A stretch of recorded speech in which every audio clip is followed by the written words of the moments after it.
25वां अध्याय। तीर्थ, व्रत और दान करने से समस्त पाप नष्ट हो जाते हैं, मगर प्रेत योनि में रहने वालों को इसका अधिकार नहीं है। परंतु तुम्हारे दुख को देखकर मैं अत्यंत दुखी हूँ और तुम्हारा दुख दूर किए बिना मुझे संतोष नहीं होता। तुम्हारे पाप बड़े भारी हैं, क्योंकि यह तीनों योनियों में बहुत बड़े पाप करने वालों को ही प्राप्त होती है, और प्रेत योनि तो थोड़े से पुण्य नष्ट भी नहीं हो सकती। लेकिन मैं तुम्हें इस योनि में अवश्य छुड़ाऊंगा, इसलिए मैंने जो कारकत का व्रत किया है उसका आधा पुण्य तुम्हें देता हूँ, क्योंकि यज्ञ, दान, तीर्थ यह सब निश्चय ही कारकत के व्रत के पुण्य के समान नहीं है।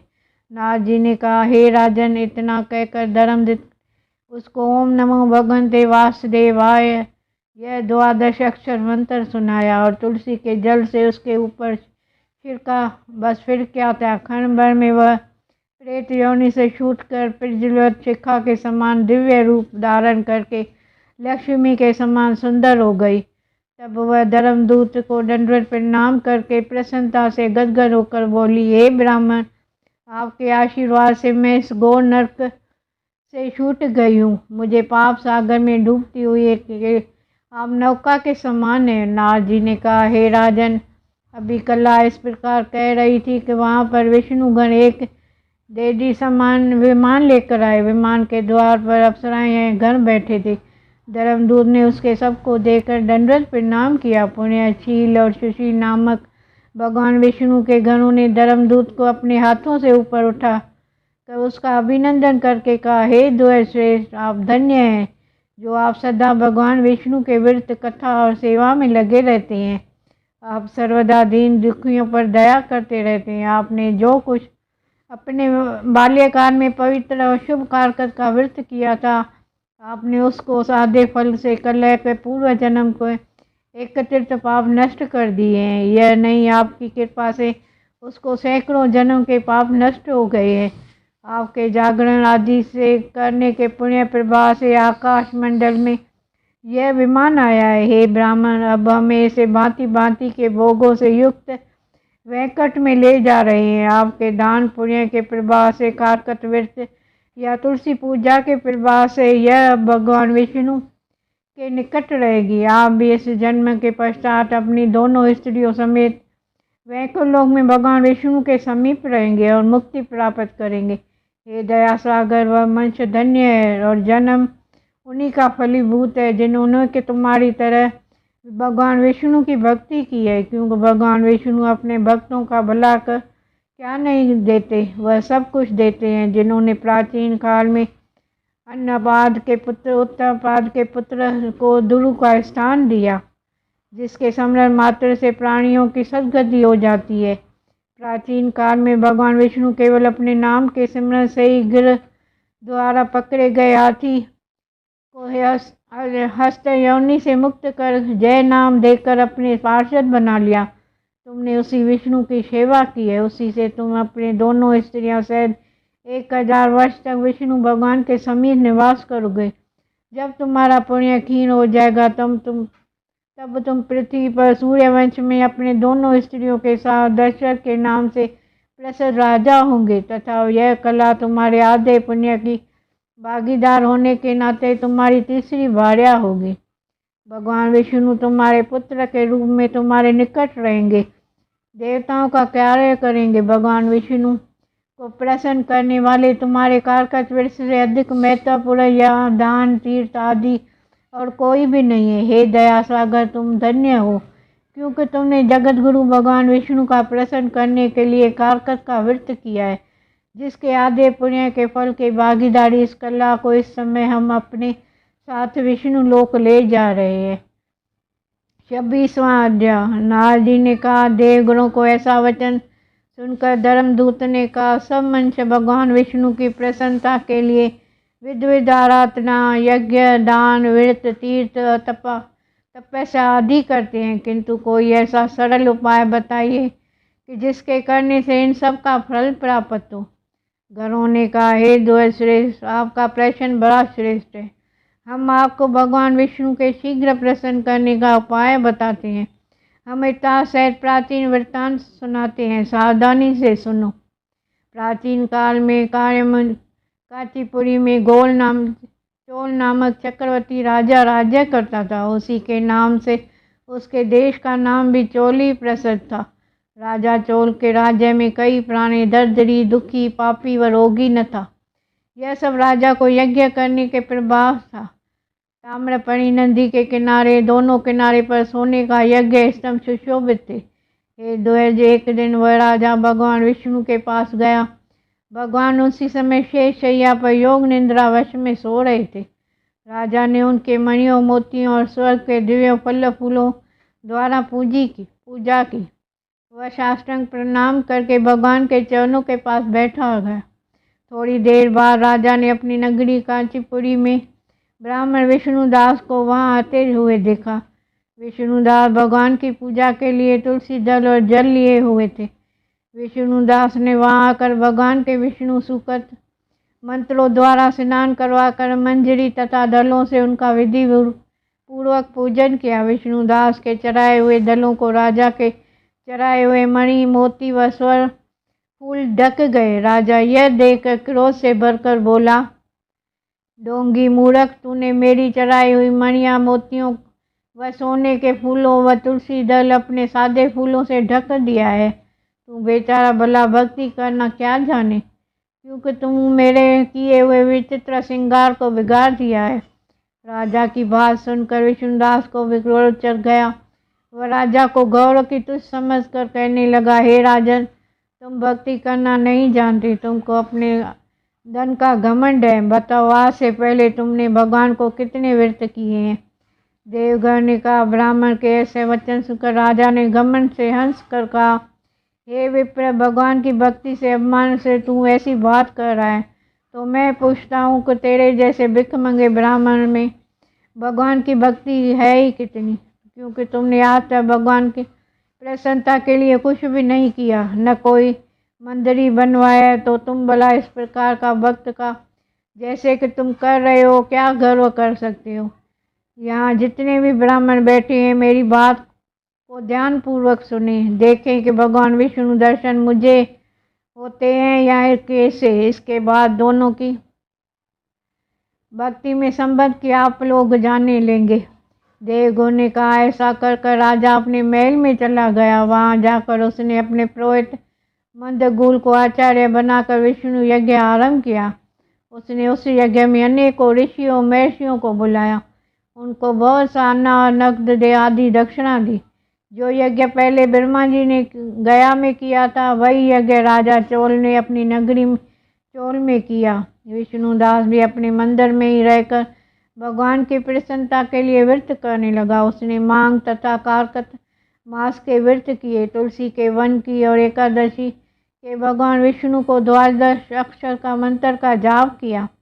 वह भगवान को प्रसन्न करने के लिए गीत गाता रहा। वह नृत्य करता रहा, नित्य प्रतिव्रत करता, भूमि पर सोता, हर समय भगवान विष्णु का सिमरन करता, सब प्राणियों में समदृष्टि से भगवान को ही देखता था। इस प्रकार राजा चोल और विष्णु द्वारा दोनों को आराधना करते हुए कई दिन बीत गए। 27वां अध्याय। गणों ने कहा, विष्णुदास एक दिन भोजन तैयार करके भक्ति के तल्लीन था कि कोई उनका भोजन चुरा कर ले गया। लेकिन सायंकाल की आराधना हो सके और व्रत भंग न हो, इसलिए उसने उस दिन दोबारा भोजन तैयार नहीं किया। श्री नाथ जी ने कहा, हे राजन, इस तरह लगातार 7 दिन तक कोई दूसरा भोजन चुराता रहा। तब वह हैरान होकर सोचने लगा, यह तो बड़ी विचित्र घटना है कि न जाने कौन हर रोज मेरा भोजन चुरा कर ले जाता है। फिर भी इस देव स्थान को छोड़ना नहीं चाहिए। अगर मैं भोजन बनाकर खा लेता हूँ तो देर हो जाएगी, पूजा छूट जाएगी। अतः मुझे भोजन बनाकर तुरंत खाना नहीं चाहिए। बिना भगवान को भोग लगाए वैष्णव को भोजन नहीं करना चाहिए। अगर 7 दिन बिन भोजन के बीत गए हैं तो आज का एक दिन और सही। आज मैं भली भांति भोजन की रक्षा करूँगा, देखूंगा कि हर रोज इसे कौन चुरा कर ले जाता है। ऐसा सोच विष्णुदास भोजन के पास ही छिपकर बैठ गया। उसने थोड़ी देर के बाद देखा कि वहाँ पर एक चंडाल आया, जिसके शरीर अत्यंत दुर्बल था। उसके शरीर पर केवल चमड़ी ही चमड़ी दिखाई देती थी। जब वह चांडाल भोजन चुरा कर चल दिया तो विष्णुदास ने उसे पुकारा, हे भाई, यह रूखा भोजन ले जाकर क्या करोगे? घी भी लेते जाओ। ऐसा कहकर वह श्रेष्ठ ब्राह्मण आगे बढ़ा। विष्णुदास को अपनी ओर आते देख वह चंडाल तेजी से दौड़ने लगा। वह ब्राह्मण भी डर गया, लेकिन निर्बलता के कारण दौड़ भी तो न सकता था। अतः वह भूमि पर गिर पड़ा और मूर्छित हो गया। चांडाल को मूर्छित देखकर विष्णुदास लपक कर उसके पास पहुंचा, अपने वस्त्र से उस पर हवा करने लगा। इसके बाद उसने जो कुछ देखा उसे देखकर वह आश्चर्यचकित रह गया। उसने देखा कि उसके सम्मुख शंख चक्र गदा पद्म पीतांबरधारी चतुर्भुजी रूप अलसी के फूल के समान वाली छाती में कौस्तुभ माला से सुशोभित साक्षात श्री विष्णु भगवान खड़े हैं। भगवान का दर्शन करके भक्ति भाव से मुक्त व श्रेष्ठ ब्राह्मण उनकी स्तुति करने लगा। अपने थोड़ी देर बाद देखा वहाँ एक बंद तक भक्ति भाव से देखा तो देवता भी उपस्थित हो गए। गंधर्व तथा अप्सराएं आकर गीत गान करने लगी तथा नृत्य करने लगी। विष्णु भगवान ने अपना स्वरूप ब्राह्मण को प्रकट कर उसका आलिंगन किया। दिव्य विमान में बैठा कर उसे वैकुंठ ले गए। दिव्य विमान में ब्राह्मण को विष्णु के साथ जाते देख चोल राजा ने भी देखा। उसने अपने गुरु आचार्य मृगदल को कहा कि मैंने जो यज्ञ आदि किए वे सब व्यर्थ गए। जितनी दान दक्षिणा मैंने ब्राह्मणों को दी वो असफल हुई। विष्णु भगवान के दर्शन नहीं हुए।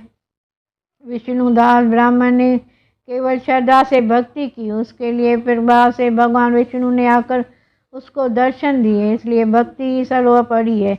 मुझे विष्णु भगवान के दर्शन के लिए राजकाज त्याग कर भक्ति करनी चाहिए। राजा के कोई पुत्र न होने के कारण उसने अपने भांजे को राजगद्दी का अधिकारी बना दिया और आप विष्णु भगवान की भक्ति करने बहुत काल तक भक्ति करने के बाद भी जब विष्णु भगवान ने दर्शन न दिए तो अग्नि कुंड में कूद पड़ा। अग्नि से प्रकट होकर विष्णु भगवान ने राजा को गोदी में उठा लिया। कहा कि मैं तेरे त्याग और भक्ति से बहुत प्रसन्न हूँ। उसका आलिंगन करके उसको दिव्य विमान में अपने साथ बिठाकर वैकुंठ लोक में ले गए। भगवान विष्णु ने अपने समान रूप वाले ब्राह्मण पुण्यशाली और राजा चोल को सुशील नाम देकर दोनों को अपना द्वारपाल बनाया। 28वां अध्याय। धर्मदूत ने पूछा, हे देवगण, जय और विजय ने अपने पूर्व जन्म में ऐसा कौन सा पुण्य किया था जिसे भगवान विष्णु का रूप धारण करके वह उनके द्वारपाल हुए।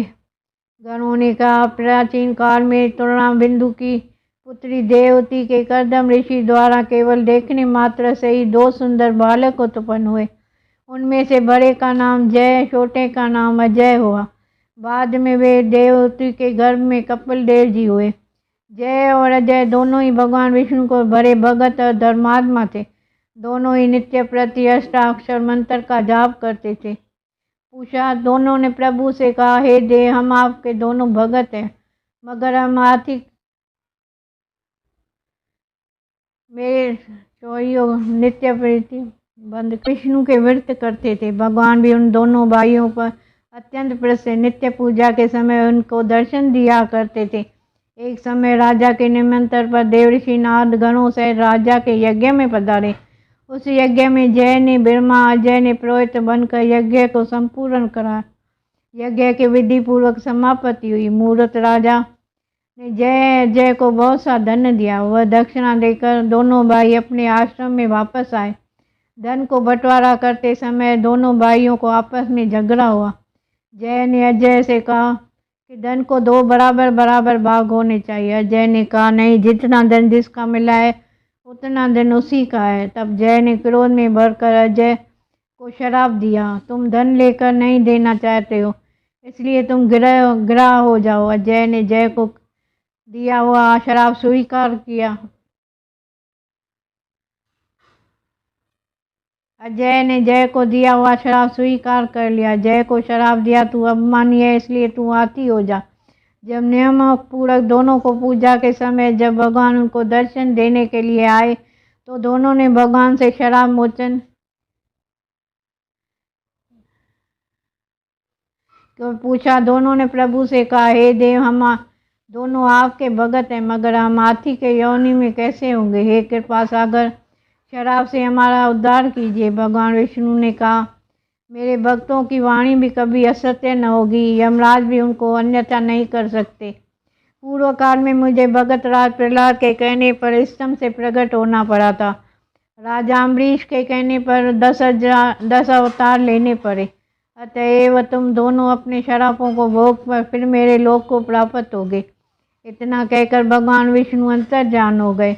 गणों ने कहा, तब वह दोनों घन की नदी के किनारे मगर और हाथी हुए।